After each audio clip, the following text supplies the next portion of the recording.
ലച്ചു സിദ്ധു ഇവിടെ നിന്ന് പോയപ്പോഴേ ഒരു ഡയലോഗ് അടിച്ചിട്ട് പോയി. അത് കേട്ടപ്പോ എന്നെ ഹൃദയം തകർന്നു പോയി. നമ്മൾ അടിക്കുന്ന പോലത്തെ മാട്ട ഡയലോഗ് ഒന്നും അല്ലത്. എന്ത് ഡയലോഗ്? സിദ്ധു ഇവളെ സ്വന്തം മോളെ പോലെയാണ് കാണുന്നത്. ഇതിനു മുന്നേ എന്റെ അടുത്ത് പറഞ്ഞിട്ടുണ്ട്. അന്നേരം ഞാനെന്താ പറയാന്ന് അറിയോ? അതിനെ അടുപ്പിക്കാൻ കൊള്ളത്തില്ലാന്ന്. എന്താ അടുപ്പിക്കാൻ കൊള്ളാത്തെ?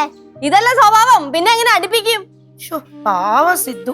എന്റെ പൊന്നെ, ഞാൻ പറഞ്ഞത് പറയരുതെന്ന്. പാവം സിദ്ധു. ഇനി ഈ ട്രോമയൊക്കെ ഒന്ന് കര കയറി വരാൻ എത്ര നാളെടുക്കും അറിയോ? നിനക്ക് സന്തോഷമായല്ലോ പാറു, സിദ്ധുനെ വിഷമിപ്പിച്ചപ്പോ. பாரு சித்துக்கு பாருன்னா எவ்வளவு பிடிக்கும் தெரியுமா உனக்கு?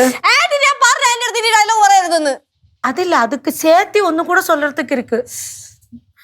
இந்த பாரு, சித்து வரும்போது நீ நல்லா பேசு, அப்ப அவனோட மனசு நிம்மதியாகும். എന്നിട്ട് പാവം തന്നെ, അതിനാല சொன்னேன். എന്റെ ആന്റി ഇതൊക്കെ ചെയ്യിപ്പിച്ചിട്ടല്ലോ അവന് മനസ്സിലാവും നമ്മളൊക്കെ ഇവിടെ കൊണ്ട് പറഞ്ഞു ചെയ്യിപ്പിക്കുന്നതാന്ന്. ഇത് കണ്ട പാറുവിനെയാണ് വരച്ചത്. വിഷമം കൊണ്ട് പാറുവിന്റെ പേര് വരെ തെറ്റിപ്പോയി. പാറു കുറ്റിന്ന്.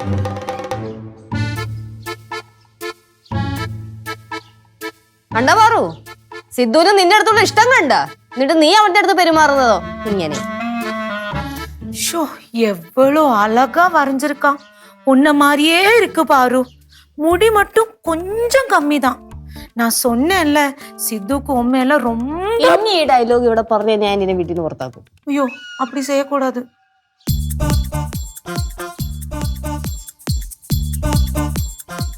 സൂക്ഷിച്ചു വച്ചോ. ഒരാളുടെ മനസ്സ് വേദനിച്ചിട്ടേ വരച്ചിട്ട് പോയതാണ്.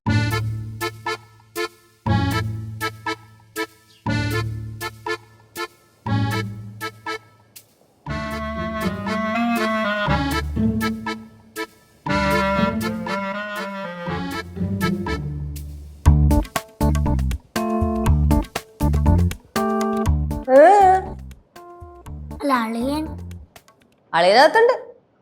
ചേച്ചി, അളിയന്റെ മനസ്സിൽ എനിക്ക് ഇത്രയും പ്രാധാന്യമുണ്ടെന്ന് ഞാൻ വിചാരിച്ചു. മോളെ എന്തിനുള്ള പുറപ്പാടായിരുന്നു? അളിയനെ വിളിച്ച് അളിയനെ സോപ്പിടാനുള്ള പുറപ്പാടായിരുന്നോ? അത് പോയി മോളെ, അതിനി നോക്കണ്ടെന്ന്. ഇനി അവൻ റിയാലിറ്റിയിലേക്ക് വരാനേ കുറേ സമയം എടുക്കും. ചേച്ചി, എനിക്ക് ഞാൻ അളിയന്റെ കാല് പിടിക്കാം. കാല് പിടിക്കാവുന്ന? കാല് പിടിച്ചിട്ട് കാര്യമുണ്ടോന്ന് എനിക്ക് അറിയാൻ പാടില്ല. വെയിറ്റ്, ഞാൻ ഒന്ന് ഡിസ്കസ് ചെയ്ത് നോക്കട്ടെ. അമ്മായിയേ, എന്താ ഇവിടെ ഒരാളെ ഞാൻ വേണമെങ്കിൽ അളിയന്റെ കൈയും കാലും പിടിക്കാമെന്ന്. ഓ, കൈയും കാലും പിടിക്കാന്നോ? അത്രയും താഴത്ത്? എന്നാലും എന്റെ കാര്യം ആലോചിച്ച് അളിയൻ ഇങ്ങനെ വിഷമിച്ചിടുന്ന എങ്ങനെയാ? ചേച്ചിയുടെ കാര്യം കല്ലിന്റെ കാര്യം ആണെങ്കിൽ ഓക്കെ. ഞാനാരാ? ഭാര്യയുടെ അനിയത്തി. നിന്നെ ഭാര്യയുടെ അനിയത്തിനെ പോലെ അല്ലല്ലോ അവൻ കാണുന്നത്, മോളെ പോലെ കാണുന്നല്ലേ അവൻ പറഞ്ഞത്.